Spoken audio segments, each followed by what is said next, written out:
You know, people say why are you why are you a realist Canuck, realist Canuck? And you know what? Here's the best example I can give in the short period of time while my pizza's in the oven. But here's the best reason I can give. Okay, you're a woman. Okay, and how are you going to do well in life? Generally, just do well in life. Okay, basically, they'll tell you, oh, you got to go to school. Oh, you got to do this and that. Oh, you got to go for opportunity. Oh, you got to have drive. You got to have motivation. You got to be a hard worker. That sort of thing. But you know what I mean? And when you get out there in the workplace, you realize that you make between a certain amount. There's a lower end and higher end for your age. If you're 30 years old, you typically make between this much. You're taking typically, even if you don't, you're not even. It's not going to afford you that better life. You know what I mean? It's anyhow. So you do what everybody tells you to do, and then when you actually get there, you see that you're just like everybody else, and everybody lies about how much money they make, and everybody, you know, lies about, where they're at. You could tell by the kind of car that they're driving, where they're at. You know what I mean? And if everybody's not driving a $200,000 car, then they're not doing well, right? So, I mean, anyways, but say you're a woman, okay, and you try and basically, you know what I mean, you follow all those rules and stuff like that, and you realize it doesn't work out. But when you look at the women who do well and have the big house and the nice car and the nice family and who have no stress, that sort of thing, you'll see that they always marry a man who provides that. At the end of the day, that's the truth. It might take his income and her income. If you're a woman and you're single and you're by yourself, you're not going to have shit. I'm sorry. That's just the way it works. You're not going to have the massive house. You're not going to have the whatever. Yeah, there's exceptions or whatever, but I'm not focusing on the less than 1%. I'm talking about just in general.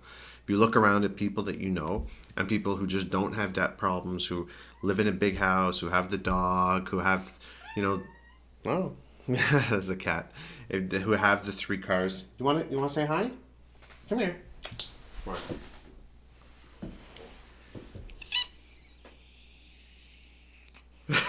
on. Okay, but if you want those people who basically have the, hey, whoop. Anyways,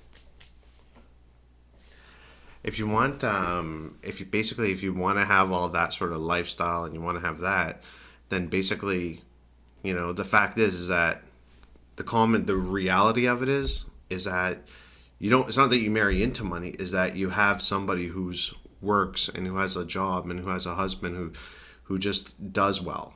And the woman can work too or whatever, but it's just, that's the common denominator. And when you meet a guy who doesn't have a job, doesn't work, doesn't do this, doesn't do that, and you think that somehow you're going to change him, or that if you love him, but he still lives in his bedroom, he just can't hold the job or whatever, and you think he's going to turn into that, that's idealism. The fact that somebody marries somebody because of their money, that's real, not because of their money, but because they do. You see all the couples all the time. You'll have a guy, he's pretty homely looking, he's not that good looking, to be honest, but then you'll see a girl who's just really clutches onto him tight and has the kids and the SUV, and she knows, because those women are realists. They know where the money is. They know where the stable life is. And they won't let those men go. You know what I mean? So it's like, it doesn't mean that they're bimbo-y or anything like that. You know what I mean? And the contrary, bimbos are the type that like to mess their lives up and sleep around and, that sort of thing. But the people who really want that secure, good life, you know what I mean? Those women, they know, they're realist women. They know, that the man is not the sole ticket, but he's half of that ticket to get that.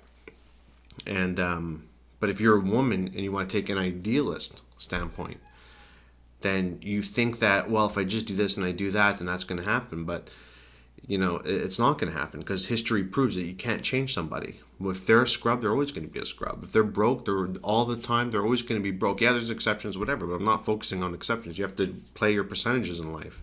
That's the reality of it. And to think that you're just gonna somehow, beat the system or beat the odds, it's not gonna happen. Realistically, it's not gonna happen. You know what I mean? Yeah, you're not gonna have it all. Oh, the guy might be hot, he might be this and that, but he's a loser. He's a loser in life. He's never going to give you, if you envision your future life with having the dog and the big house and the SUV and that sort of thing, he'll never provide that because he's not a real man. You know what I mean? Real men provide that. But, you know what I mean? You have to take a realist approach to it. You can't be idealistic and think that that guy is going to become the other guy one day. It's not going to happen. So, I mean, that's what a realist is. Somebody who knows somebody who takes something that's already proven to be true and just applies it. You know what I mean? That's what a realist is. An idealist is somebody who just keeps dreaming and dreaming, thinking that they can make something happen that typically either doesn't happen or probably won't happen. And that's what a lot of these people do. But me, I'm a realist because I don't focus on idealisms and that sort of stuff. You know what I mean? I've been around the block. I know the way the game of life is played, and it's just a game. We're all on a stage and we're all acting. But just, if you go to a casino, play your odds. You know what I mean? That's what being a realist is about. Just play your odds, do what's proven to work, and that's it.